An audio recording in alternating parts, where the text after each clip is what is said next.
கர்த்தருக்கு ஸ்தோத்திரம். Be to God.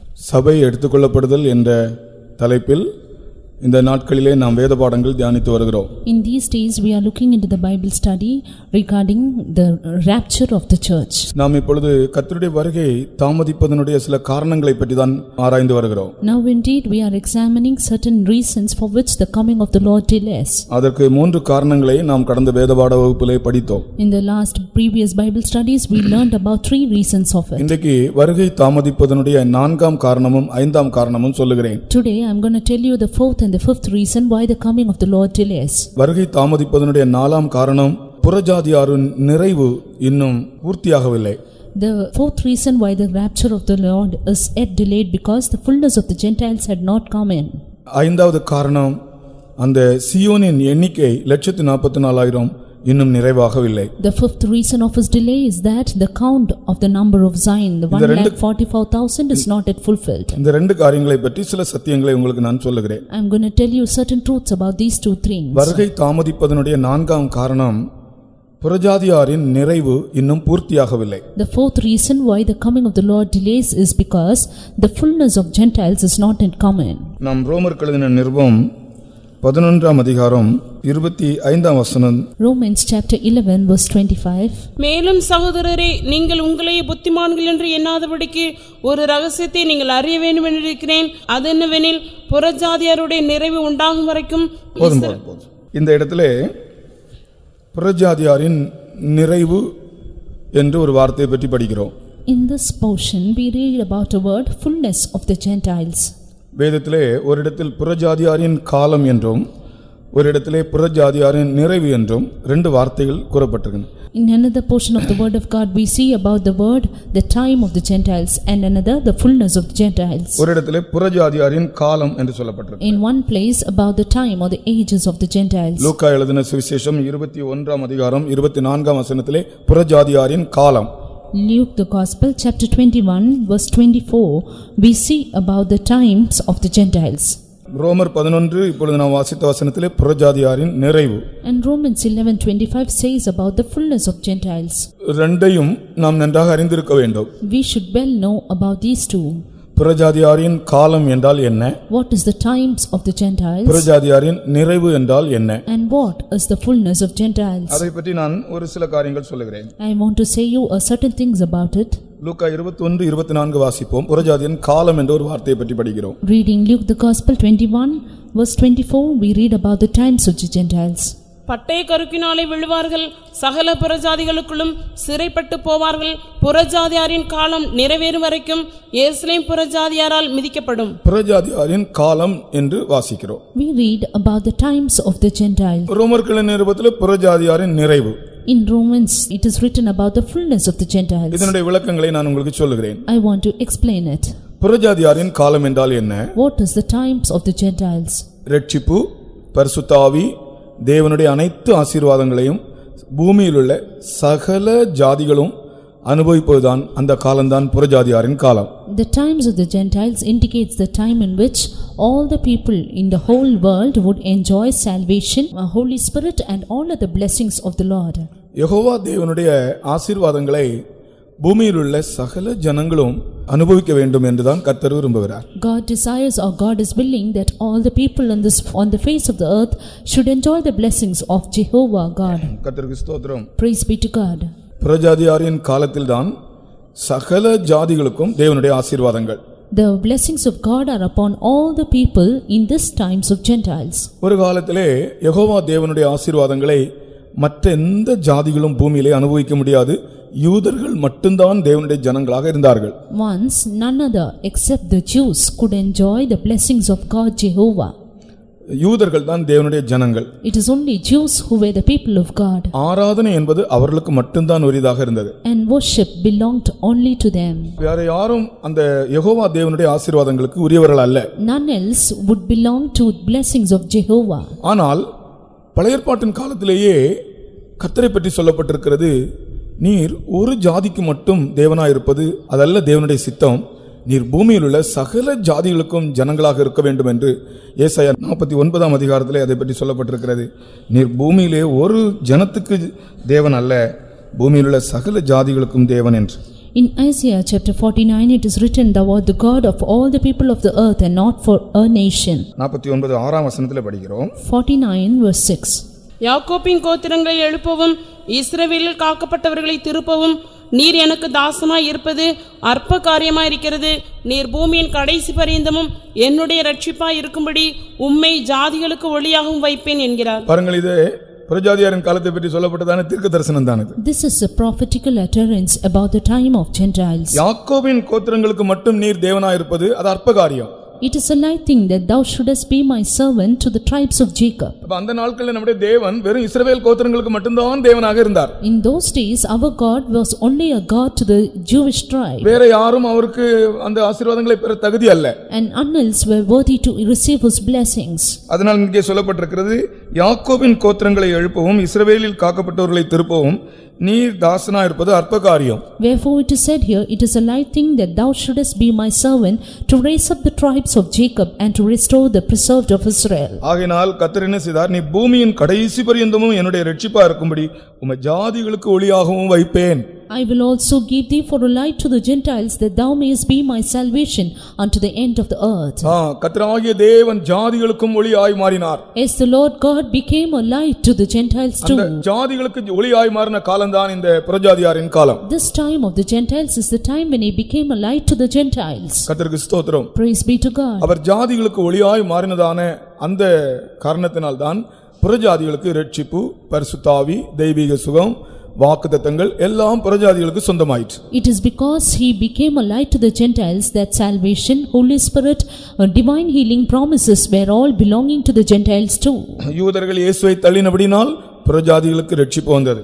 Because the Jews rejected God, then this salvation came to the Gentiles. இந்த காலம் புறஜாதியாரின் காலம் என்றும் அழைக்கப்படுகிறது, கிருபையின் காலம் என்றும் அழைக்கப்படுகிறது, அனுக்கிரக காலம் என்றும் அழைக்கப்படுகிறது. This time is called the time of the Gentiles, the time or the grace period, and the time of acceptance. கர்த்தருக்கு ஸ்தோத்திரம். Praise be to God. இது புறஜாதியாரின் காலம். This is a time of இது Gentiles, கிருபையின் காலம். grace period, இது அனுக்கிரக காலம். as well time of acceptance. கர்த்தருக்கு ஸ்தோத்திரம். Praise be to God. இதனுடைய முக்கிய பகுதி, இந்த அனுக்கிரக காலத்தின் முக்கிய பகுதி கல்வாரி முதல் இயேசு கிறிஸ்துவின் இரகசிய வருகை வரை.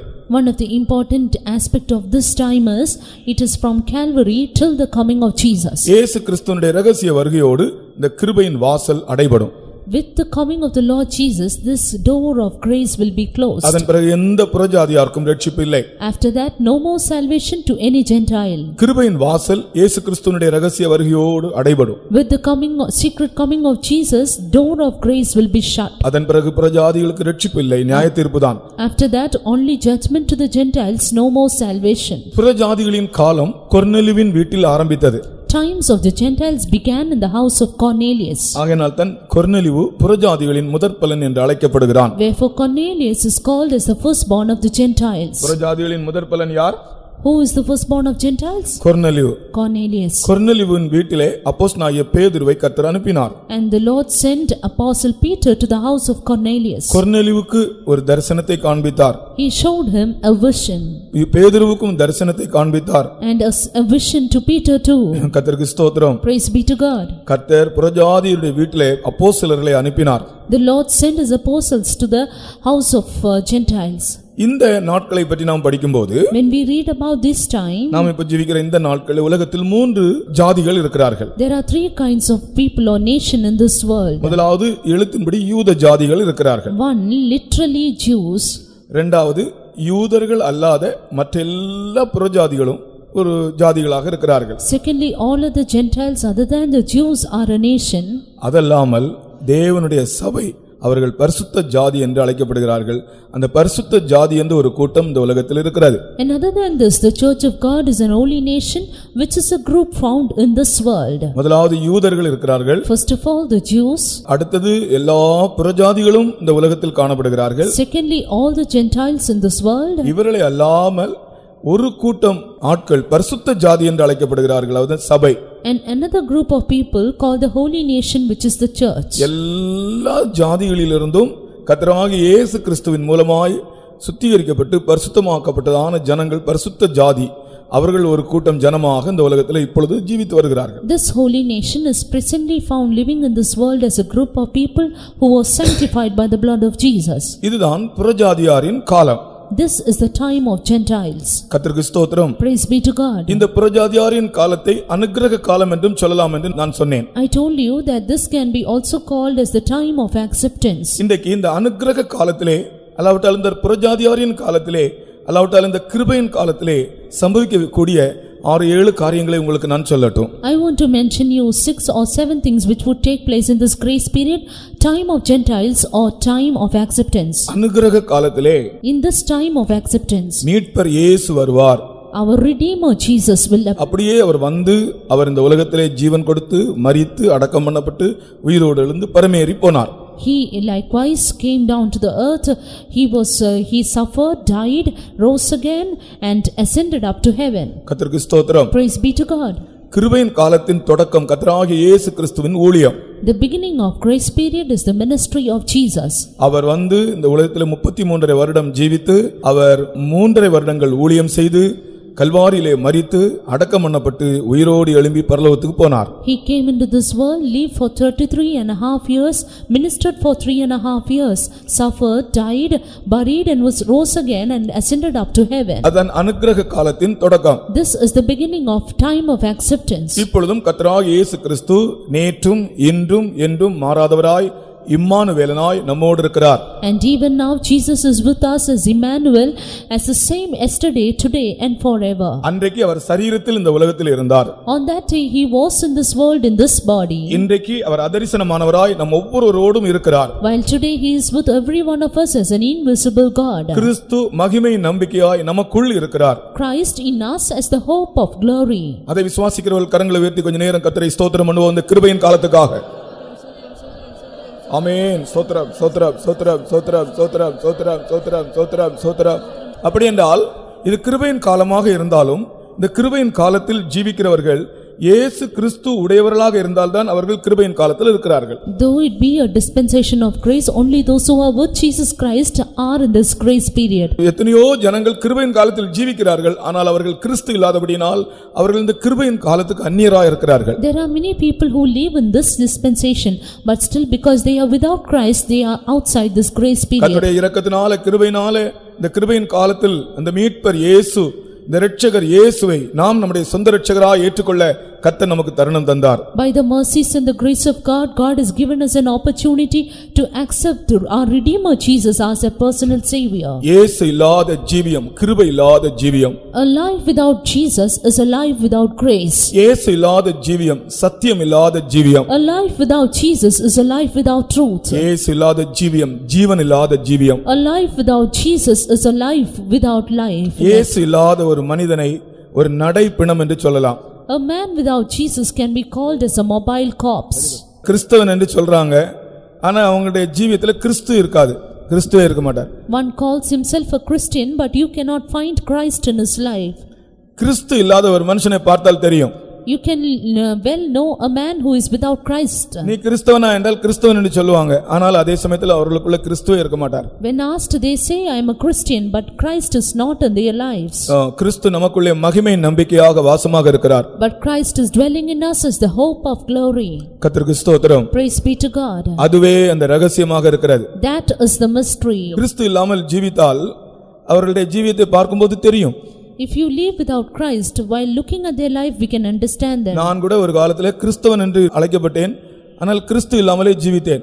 Once I too was called a Christian, but I lived without Christ. அந்த டைம்ல நான் சினிமாவுக்கு போயிருக்கிறேன். During that time I went to cinemas. ரொம்ப சினிமா பார்த்ததுல ஏதோ ஒரு 2-3 சினிமா அப்போ ஒரு ஆசைக்காக பார்த்திருக்கிறேன். At least 1 or 2 shows just for my desire. கிறிஸ்தவன் தான், ஆனால் அந்த சினிமாவின் மேல ஒரு ஆசை. True that I was a Christian, but I had a desire towards cinema. இப்போ இந்த நாட்கள்ல கூட கிறிஸ்தவர்கள் என்று அழைக்கப்படுறாங்க, ஆனால் வீட்டிலே அந்த டெலிவிஷனை பார்க்காம இருந்தா அவங்களுக்கு உறக்கம் இல்லை. அப்படிப்பட்டதான ஆட்கள் கிறிஸ்தவர்கள் என்று சொல்றதுக்கு ரொம்ப வெட்கமாக இருக்கிறது. Even today many so-called Christians, they cannot remain without watching television. கிறிஸ்து இருந்தால் எல்லா காரியத்திலும் ஒரு வித்தியாசம் தெரியும். But if Christ is there in us, a difference will be seen in everything. அவருடைய நடக்கையில, Even in their walk, அவர்களுடைய Dressல, in their dressing, அவருடைய வார்த்தையில, their words, எல்லா காரியத்திலும் ஒரு வித்தியாசத்தை காணலாம். and there can be a distinction in all things. கர்த்தருடைய நாமத்துக்கு ஸ்தோத்திரம். Praise be to the name of God. அப்ப கிருபையின் காலத்தில் முதலாவது ஆசீர்வாதமே இயேசு ஒரு மனுஷனுக்குள்ளே வருகிறார். Therefore the first blessing in this grace period is Christ coming into the life of a person. அனுக்கிரக காலத்தை பற்றி ஏசாயா 49 அதிகாரத்தில் படித்தோம். In Isaiah chapter 49 we read about the time of acceptance. அதிலே நீங்க பார்த்தால் தெரியும் அந்த மீட்பரை பற்றி சொல்லப்பட்டிருக்கிறது. There it is said about that redeemer. இந்த புறஜாதியாரின் காலத்திலே அதனுடைய முக்கியமான தொடக்கமே இயேசு கிறிஸ்து இந்த உலகத்தில் வந்ததாகும். The important beginning of the times of the Gentiles is Jesus coming into this world. இயேசு எனக்குள் இருக்கிறார் என்று சொல்லாவிட்டா நீ கிறிஸ்தவன் அல்ல, கிறிஸ்தவளும் அல்ல. If you cannot say Jesus is within me, you are not a Christian. இயேசு உனக்குள் வந்தால் உன் ஜீவியமே மாறும். But if Jesus comes into you, your life will change. பழைய ஜீவியங்கள் எல்லாம் மாறும். Your old life will change. அப்படி ஜீவியத்தை மாற்றுகிறவர் தான் இந்த இயேசு. And it is this Jesus who changes our life. அப்படிதான் என்னுடைய ஜீவியத்தை மாற்றினார். It is that way he changed my life உங்கள் too. எத்தனை பேருடைய ஜீவியத்தை கர்த்தர் மாற்றினார். Yes, the Lord has changed many of your lives also. அனுக்கிரக காலத்தின் தொடக்கமே இயேசுதான். The beginning of the acceptable time is Jesus. பழைய ஏற்பாட்டின் காலத்தில் இப்படி ஒரு அனுபவம் இல்லை.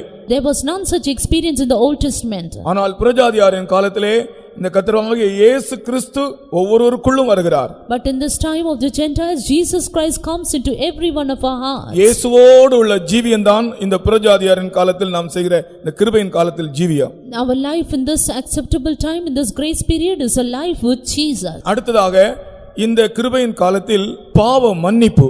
Nextly, in this dispensation of grace, forgiveness of sins. இந்த புறஜாதியாரின் காலம் என்று படித்தோமே, இந்த புறஜாதியாரின் காலத்திலே அடுத்த அனுபவம் பாவ மன்னிப்பு. The next experience in this times of the Gentiles is forgiveness of sins. உங்கள் பாவங்கள் மன்னிக்கப்பட்டிருக்கிறபடியால் நீங்கள் சந்தோஷப்படுங்கள். Rejoice because your sins are forgiven. பிசாசு உங்களுக்கு கீழ்ப்படிகிறபடியால் அல்ல. Not because the devils are subject to you.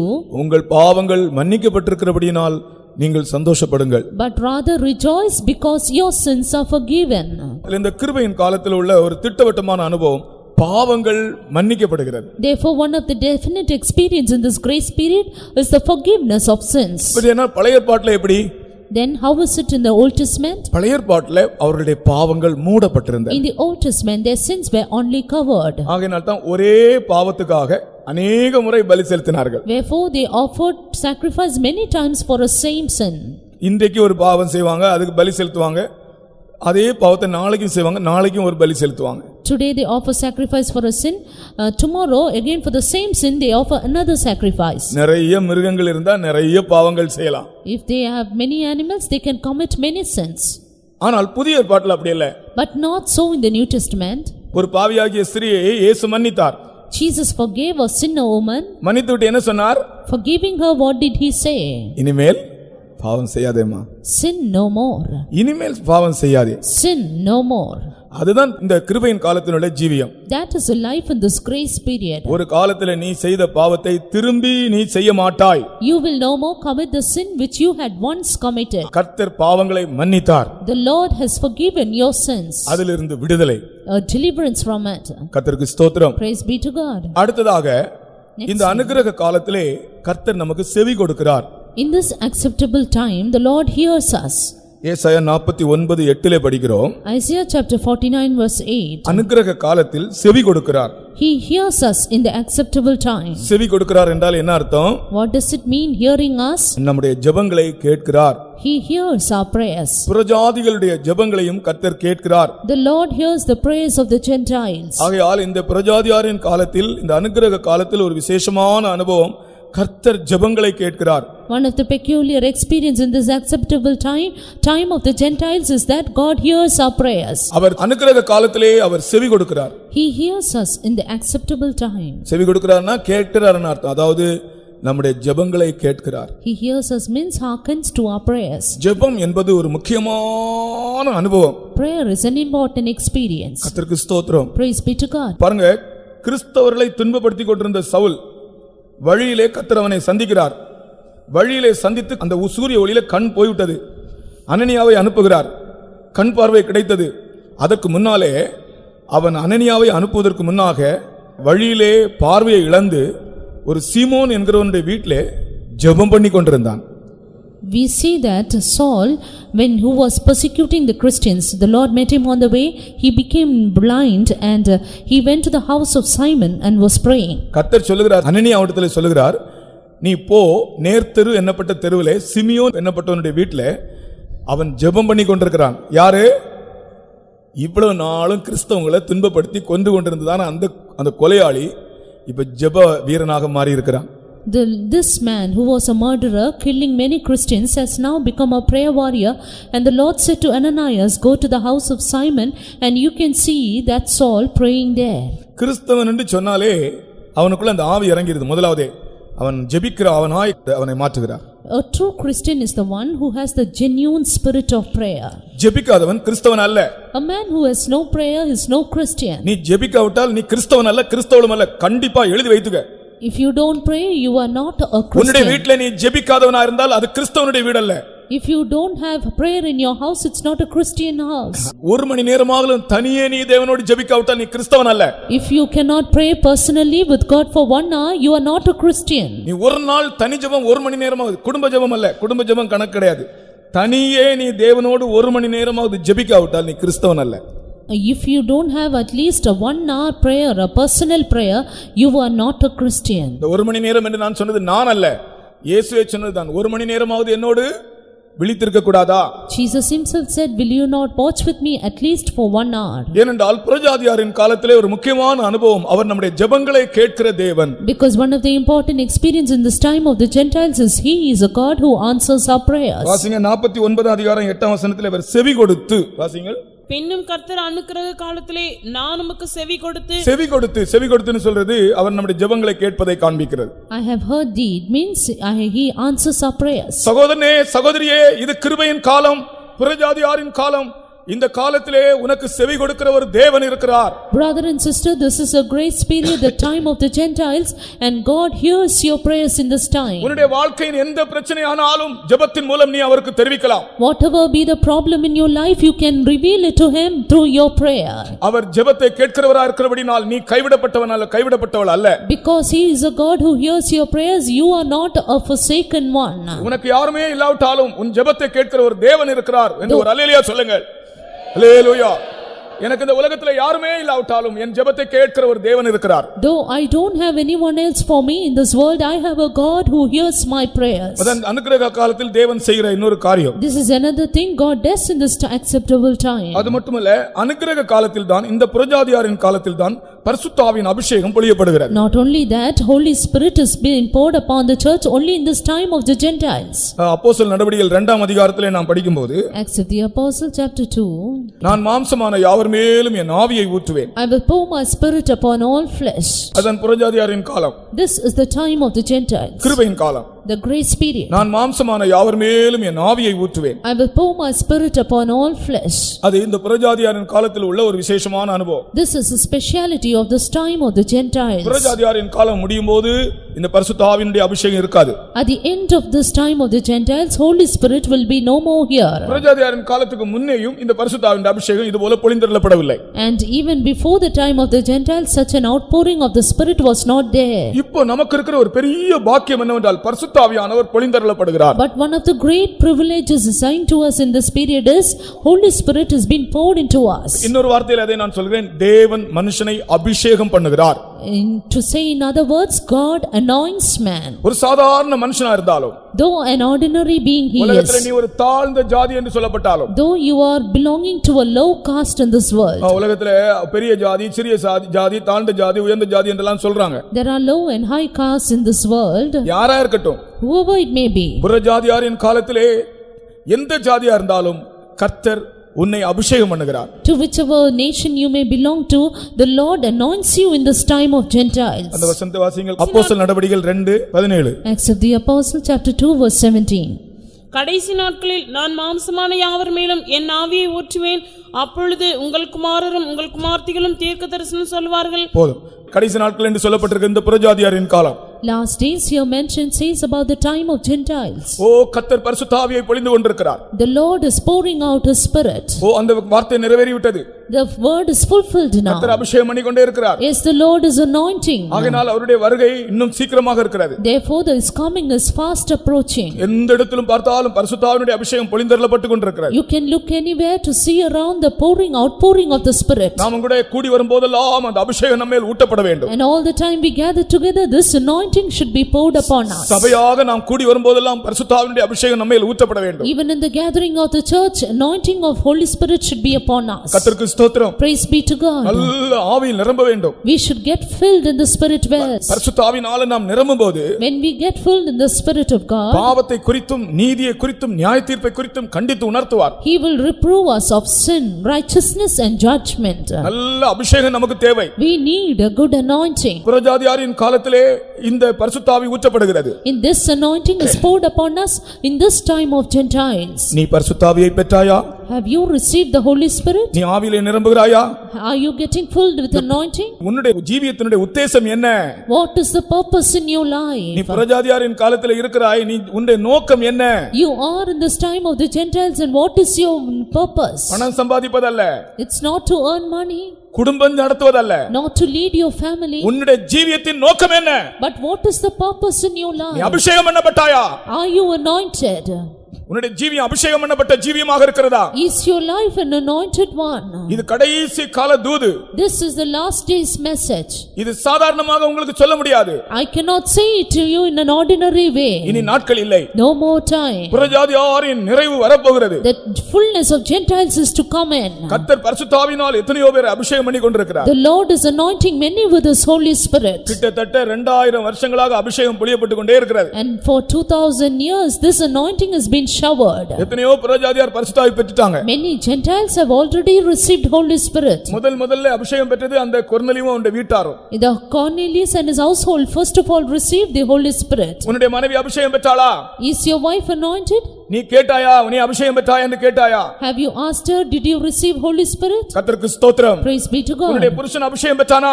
Is your husband anointed? நீ உன்னுடைய புருஷனிடத்திலே கேட்டாயா? ஒரு நாளாவது நீ அபிஷேகம் பெற்றாயா என்று கேட்டாயா? Did you at least once ask him, are you anointed with Holy Spirit? கர்த்தருக்கு ஸ்தோத்திரம். Praise be to God. அபிஷேகம் இல்லாத ஒரு ஜீவியம் கிறிஸ்தவ ஜீவியம் அல்ல. A life without anointing is not a Christian life. அப்ப நான் சொல்லுகிறேன், இந்த புறஜாதியாரின் காலம் என்பது ஜனத்தை தேவன் அபிஷேகம் பண்ணுகிற காலம். This time of the Gentiles is then a time wherein God anoints his people. அப்பா, நான் ஒரு ஏழையா இருந்தாலும், நான் ஒரு தாழ்ந்த ஜாதியாக இருந்தாலும், நான் அபிஷேகம் பெற்றிருக்கிறேன் என்று நீ சொல்ல வேண்டும். Though I am a poor one, though I am belonging to a low caste, you should be able to say I am anointed. கர்த்தர் எனக்கு அபிஷேகம் தந்தார். The Lord has given me the anointing. எங்களுடைய வீட்டிலே நான் தான் முதலாவது அபிஷேகம் பெற்றேன். It is I who received for Holy Spirit first in my house. கர்த்தருக்கு ஸ்தோத்திரம். Praise be to God. ஒரு காத்திருப்பு கூட்டத்தில் நான் பரிசுத்த ஆவி பெற்றேன். I received the Holy Spirit in a tarrying meeting. அந்நிய பாஷை பேசினேன். I spoke in unknown tongues. எனக்கு உடனே தீர்க்கதரிசன வரம் கிடைத்தது. And soon this gift of prophecy I received. நான் பரிசுத்த ஆவியுடைய அபிஷேகம் பெற்ற உடனே எனக்கு தீர்க்கதரிசன வரம் கிடைத்தது. Soon when I received the Holy Spirit, I received the gift of prophecy. எனக்கே தெரியாது.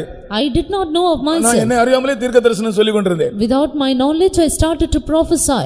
இந்த நாளிலேயும் கர்த்தர் அந்த அபிஷேகத்தை என்னிலே புதுப்பித்துக் கொண்டே இருக்கிறார். And even this day, the Lord has renewed that anointing in me. புறஜாதியாரின் காலம் என்பது எல்லா ஜாதிகளையும் சகல ஜாதிகளையும் கர்த்தர் பரிசுத்த ஆவியினால் அபிஷேகம் பண்ணுகிற காலம். Times of the Gentiles is the time wherein God anoints all nations.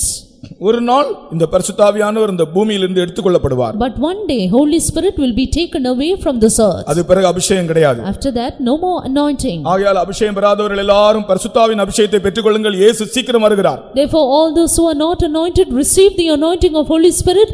Jesus is coming soon. அடுத்ததாக இந்த அனுக்கிரக காலத்திலே இன்னொரு காரியம். Nextly, another experience in this time.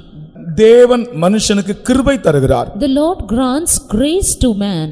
2 கொரிந்தியர் 6ஆம் அதிகாரம் முதல் வசனத்திலே 2 Corinthians chapter 6 verse 1. அந்த அனுக்கிரக காலத்தை பற்றி சொல்லும்போது அங்கே கிருபையை பற்றி சொல்லப்பட்டிருக்கிறது. When said about this time of acceptance, it is said about grace. வாசிங்கள்.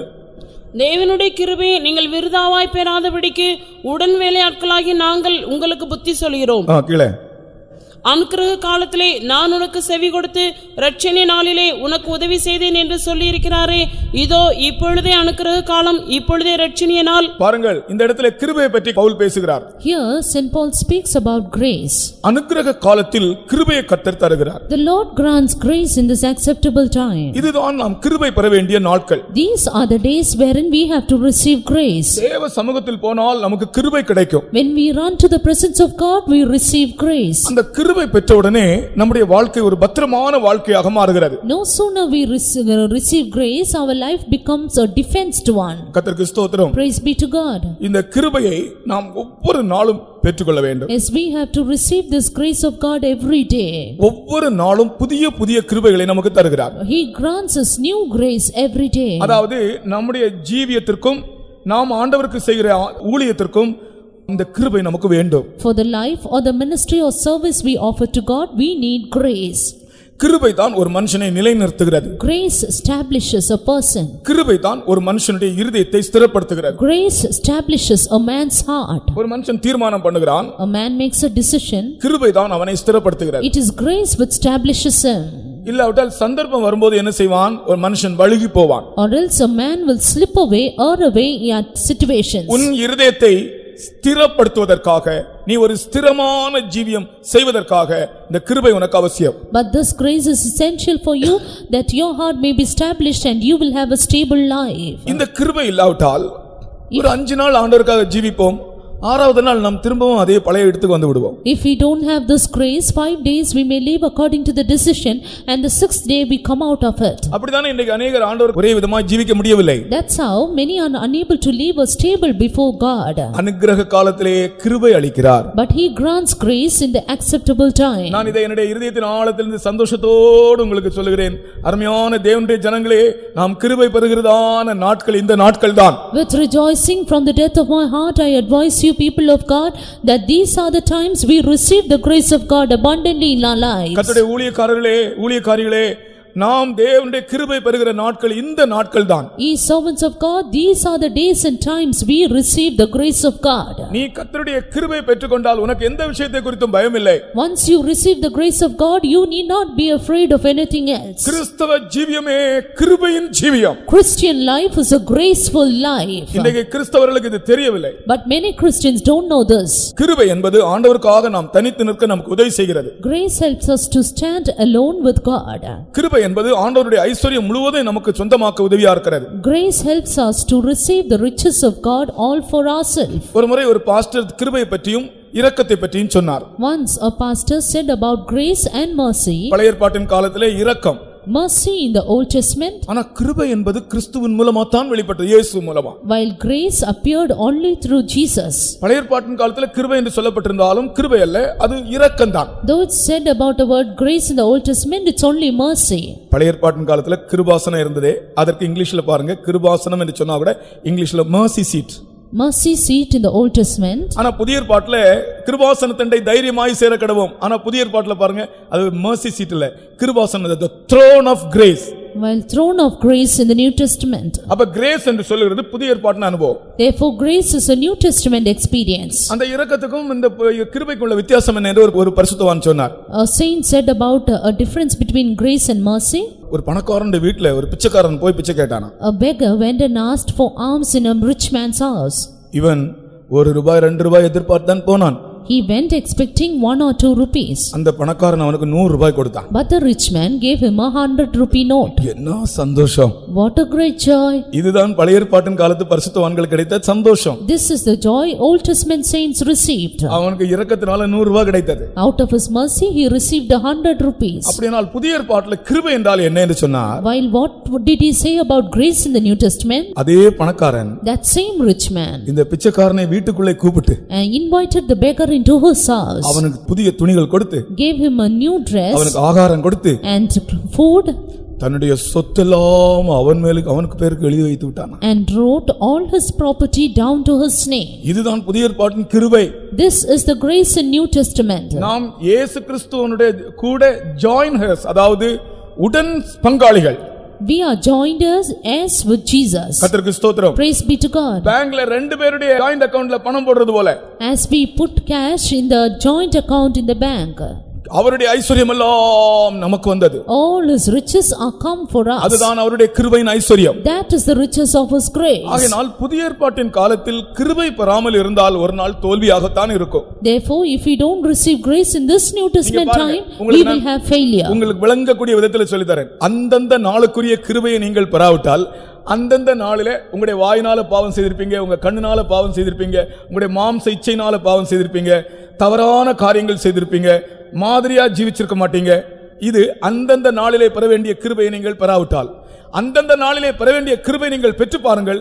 எல்லா கண்ணும் சரியா இருக்கும், வாயும் சரியா இருக்கும், சரீரமும் சரியா இருக்கும், சாட்சியாக இருப்பீர்கள். If we don't receive grace afresh every day, we will commit sins with the members of our body and our life will be entirely wrong. But if we receive fresh grace every day, we can see our life going right in the way of God. அனுக்கிரக காலத்திலே அவர் கிருபை அளிக்கிறார். He grants grace in the acceptable time. கர்த்தருக்கு ஸ்தோத்திரம். Praise be to God. அந்த கிருபை நம் ஜீவியத்தை கடைசி வரைக்கும் நிலைநிறுத்துகிறது. This grace helps us establish till the end. அடுத்ததாக இந்த அனுக்கிரக காலத்தில் உதவி செய்கிறார். Next experience, he helps us in this acceptable time. ஏசாயா 49:8 நாம் படித்தோம், ஏற்கனவே படித்து விட்டோம். Isaiah 49:8 we read already. இந்த காலத்தில் உனக்கு வேண்டிய எந்த உதவியும் கர்த்தர் உனக்கு செய்ய முடியும். Any kind of help you need from the Lord is able to do it in this time. ஏற்ற சமயத்தில் சகாயம். Time in need. ஆகையால் நமக்கு உதவி வரும்போது நாம் யாரிடத்தில் போக வேண்டும்? A help in need, so where should we run to for help? விசுவாசத்தோடு தைரியத்தோடு நாம் இந்த கிருபாசனத்தின் இயேசுவண்டை போக வேண்டும். With faith, with boldness, we have to go to the throne of grace who is Jesus. மனுஷன் மேல் நம்பிக்கை வைக்காதீர்கள். Don't put your trust upon man.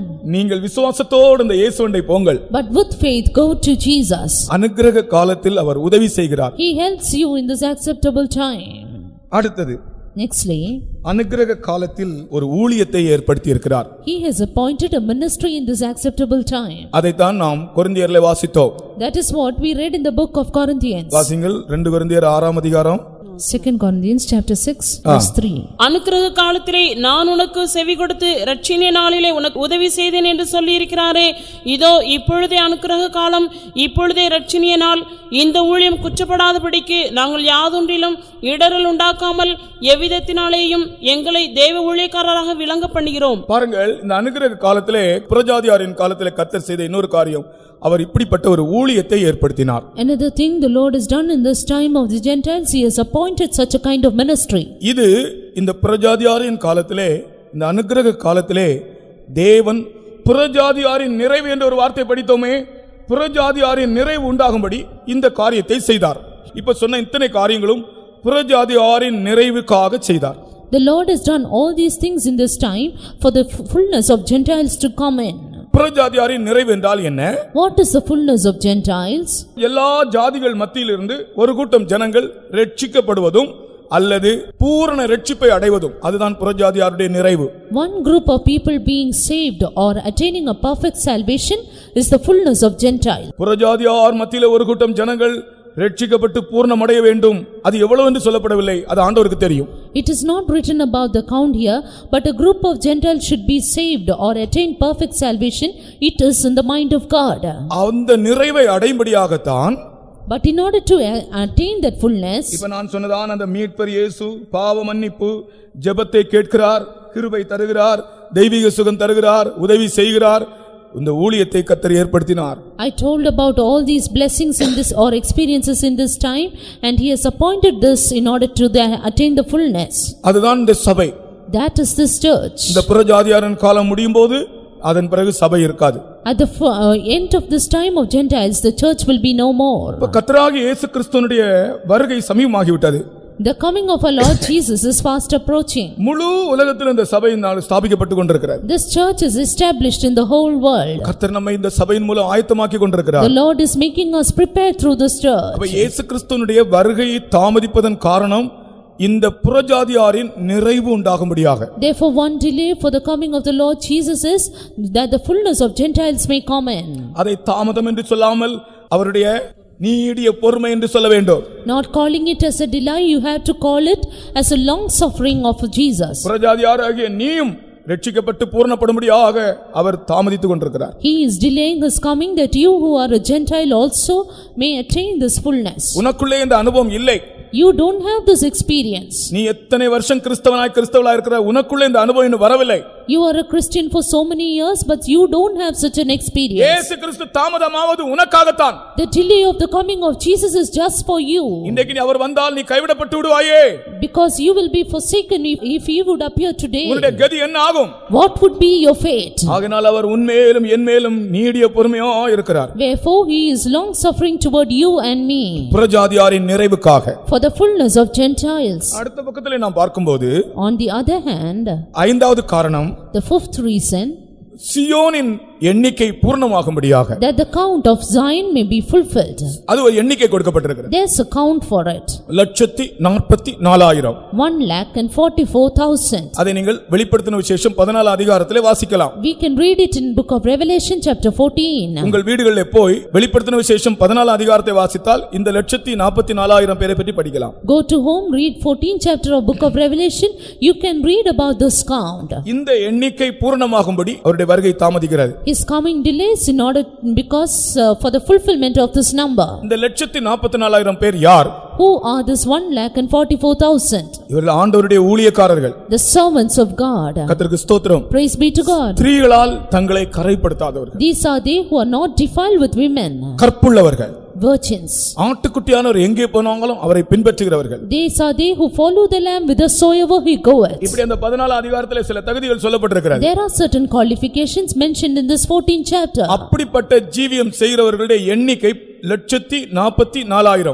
The count of those people who live such a life is 1,44,000. அது இன்னும் நிறைவேறாமல் இருக்கிறது. அந்த எண்ணிக்கை பூர்ணமாகும்படி கர்த்தர் தாமதித்துக் கொண்டிருக்கிறார். It's not yet fulfilled, therefore the Lord is waiting for the fulfillment of the number. அப்ப கர்த்தர் உன்னை இந்த ஊழியத்திற்கு குறித்திருந்தால் நீ வராவிட்டால் உனக்காகத்தான் அவர் தாமதிக்கிறார். If the Lord has appointed you for the ministry and you do not yet turn up, the Lord is waiting for you. நான் இந்த ஊழியத்துக்கு வர வேண்டும் என்று தீர்மானித்த நாட்களிலே, The days I decided to come into the ministry, சியோனிலே 1,44,000 பேர் ஊழியக்காரர்கள் என்று சொல்லப்பட்டது. it was said that 1,44,000 servants of God in Zion.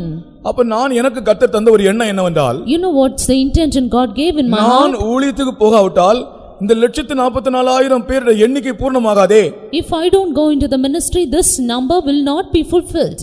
அந்த வெளிப்படுத்தல் தந்தான் என்னை கர்த்தர் கொண்டு வந்தார். As giving me that revelation, the Lord brought me into the ministry. நான் நினைத்தது, I thought this way. ஆனா கர்த்தர் என்னை தள்ளி இன்னொரு ஆளை எடுக்க முடியும். But the Lord can reject me and take another person. ஆனா அப்படியே எனக்காகவே ஆண்டவர் காத்திருப்பார். But the Lord is awaiting for me. எனக்காகவே காத்திருப்பார். He is waiting for me. வேறு வழியில்லாமல் இருந்தால் ஆண்டவர் என்ன செய்வார்னா என்னை தள்ளி இன்னொரு ஆளை எடுத்துடுவார். If there is no other go, the Lord will reject me and take another person. ஏன்னா இந்த 1,44,000 எண்ணிக்கை பூர்ணமாக வேண்டுமே. That this 1,44,000 should somehow be fulfilled. ஸ்திரீகளால் தங்களை கரைப்படுத்தாதவர்கள், These are they not defiled with women.